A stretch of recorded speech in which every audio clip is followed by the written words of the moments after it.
श्री गणेशाय नमः। श्री जानकी वल्लभो विजेते श्री रामचरित मानस पंचम सोपान सुंदरकांड। श्लोक शांतं शाश्वतं प्रेम्यं नदं निर्माण शांति प्रदं ब्रह्मा शंभु फणेन्द्र सेव्यं निशं वेदांत वेदं विभुं रामाख्यं जगदीश्वरं सुरगुरुं मायामनुष्यं हरिं वन्देऽहं करुणाकरं रघुपुरं भूपालचूडामणिं। नान्या स्पृहा रघुपते हृदये अस्मदे सत्यं वदामि च भवानखिलान्तरात्मा भक्ति प्रयच्छ रघुपूगं निर्भरां मे कामादिदोषरहितं कुरु मांसं च।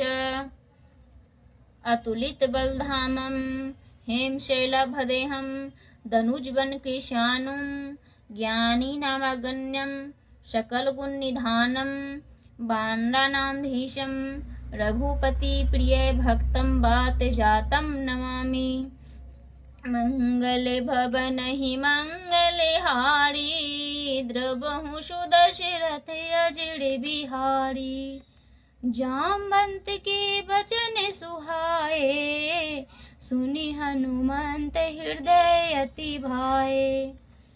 तब लागी मोहि परिखे हो तुम भाई सही दुख कंद मूल फल खाई।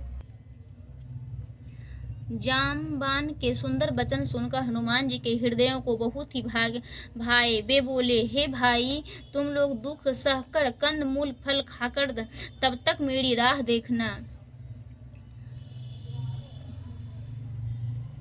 जब लागी आवो सीता ही देखी होई ही काजू मोहि हरस विशेषी। यह कही नाई सबिन कहो माता चलो हरसे ही घरे रघुनाथा। जब तक मैं सीता जी को देखकर लौट न आऊं काम अवश्य होगा, क्योंकि मुझे बहुत ही हर्ष हो रहा है। यह कहकर और सबको मस्तक नवाकर तथा हृदय में रघुनाथ जी को धारण करके हनुमान जी हर्षित होकर चले। सिंधु तीर एक भूधर सुंदर कौतुक कूदी चढ़े उताऊ पर।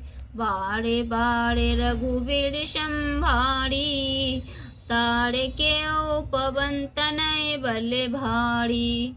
समुद्र के तीर पर एक सुंदर पर्वत था। हनुमान जी खेले से ही अनायास ही कूदकर उसके ऊपर जा चढ़े और बार बार श्री रघुवीर का स्मरण करके अत्यंत बलवान हनुमान जी उस पर से बड़े वेग से उछले। जे ही गिरी चरण दे हनुमंता चले सोगा पाताल तुरंता। जीमी अमोद रघुपति करे बाना एही भांति चले हनुमाना। जिस पर्वत पर हनुमान जी पैर रखकर चले, जिस पर से वे उछले, वह तुरंत ही पाताल में घस गया। पताल में धस गया। जैसे श्री रघुनाथ जी का अमोघ बाण चलता है, उसी तरह हनुमान जी चले। जल निधि रघुपति दूत बिचारी तय मैना के हो ही श्रम हारी। समुद्र ने उन्हें श्री रघुनाथ जी का दूत समझकर मैनाक पर्वत से कहा कि हे मैनाक, तू इनकी थकावट दूर करने वाला हो, अर्थात अपने ऊपर इन्हें विश्राम दे। हनुमान ते ही परसा कर पुनि कीने प्रणाम। राम काजू कीने बिनु मोहि कहाँ विश्राम। हनुमान जी ने उसे हाथ से छू दिया, फिर प्रणाम करके कहा, भाई, श्री रामचंद्र जी का काम किए बिना मुझे विश्राम कहाँ। मंगल भवन मंगल हारी द्रवहु सुदशरथ अजड़ बिहारी। जात पवन सुत देवन देखा जाने कहू बल बुद्धि विशेषा, षोडशा नाम अहिन कै माता, पठ पठ इन्हीं आए कहीं ते ही बाता। देवताओं ने पवन पुत्र हनुमान जी को जाते हुए देखा। उनकी विशेष बल बुद्धि को जानने के लिए परीक्षार्थ उन्होंने सुरसा नामक सर्पों की माता को भेजा। उसने आकर हनुमान जी से यह बात कही, आजो शूर्ण मोहि दीन आहारा, सुनत बचन कह पवन कुमारा, राम काजू करी फिरी मैं आबो, सीता कही सुधि प्रभु ही सुनाबो। आज देवताओं ने मुझे भोजन दिया है। यह वचन सुनकर पवन कुमार हनुमान जी ने कहा, श्री राम जी का कार्य करके मैं लौट आऊं और सीता जी की खबर सब प्रभु को सुना दूं। तब बदन बैठी हूँ आई, सत कहूँ मोहि जाने दे माही, कब ने हूँ जतन दे नहीं जाना, गण शशि न मोहि कहे ओ हनुमाना। तब मैं आकर तुम्हारे मुंह से घुस जाऊंगा, तुम मुझे खा लेना। हे माता, मैं सत कहता हूँ, अभी मुझे जाने दे। जब किसी भी उपाय से उसने जाने नहीं दिया, तब हनुमान जी ने कहा, तो फिर मुझे खा लो, मुझे खा ना ले। जो जन भरी तेहि बदन उपसारा, कपि तनु कीने दुगुन विस्तारा, शोर जो जन मुख तेहि ठयो, तुरत पवन सुत बत्तीस भयो। उसने योजन भर 4 कोस में मुंह फैलाया। तब हनुमान जी ने अपने शरीर को उससे दूना बढ़ा लिया। उसने 16 योजन का मुख किया। हनुमान जी तुरंत ही 32 योजन के हो गए। जैसे जैसे सुरसा बदनु बढ़ावा, ताशु दून कपि रूप दिखावा, शत योजन तेहि आनन कीन्हा, अति लघु रूप पवन सुत लीना। जैसे जैसे सुरसा मुख का विस्तार बढ़ाती थी, हनुमान जी उसका दूना रूप दिखलाते थे। उसने 100 योजन 400 कोस का मुख किया। तब हनुमान जी ने बहुत ही छोटा रूप धारण कर लिया। बदन पैठी पुनि बाहेरियाबा, मागा विदाता ही सिरुनाबा, मोहि सुन जेहि लागी पैठाबा, बुद्धि बल मर्मु तोड़े मैं पाबा। और वे उसके मुख में घुसकर तुरंत फिर बाहर निकल आए और उसे सिर नवाकर विदा मांगने लगे। उसने कहा, मैंने तुम्हारे बुद्धि बल का भेद पा लिया, जिसके लिए देवताओं ने मुझे भेजा था।